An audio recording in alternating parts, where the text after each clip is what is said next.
But it is so tedious to help mom. Yeah. With technology. It's difficult. Voilà. Okay. I'll do a section and then we can.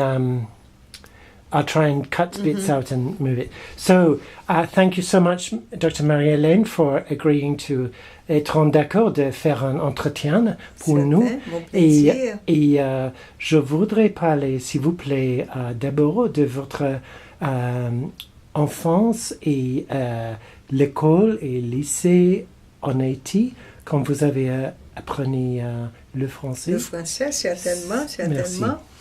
Bon, j'ai grandi en Haïti, je suis allée à l'école élémentaire, secondaire et même l'université. Tous les cours étaient en français à l'époque, c'était les années 60, 70. Très bien.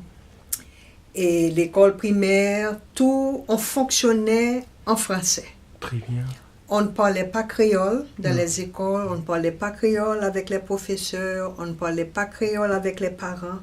Non. Le créole était considéré comme la langue de la rue, Ah oui. la langue vulgaire. Ah, ok. Donc tout se faisait en français. Même dans les bureaux, les services gouvernementaux, tout était en français. Très C'était bien. vraiment un pays unilingue. Le français, c'est la langue officielle. En fait, jusqu'à présent, ça l'est. Oui.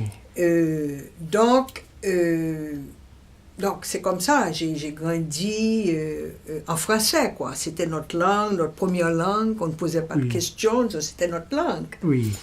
On parlait créole entre amis. Ah oui. Donc, la langue populaire. Oui.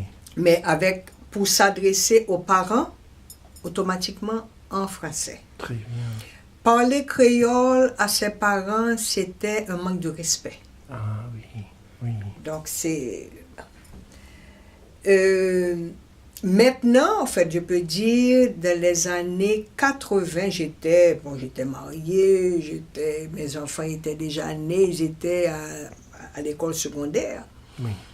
Quand ils ont changé la constitution en Haïti, où ils ont mis le créole, une langue officielle. Ah oui. Les deux langues, donc. Les deux langues. Oui. Oui. 50-50. Ah, Je oui. m'excuse encore. Oui, oui, oui. Absolument.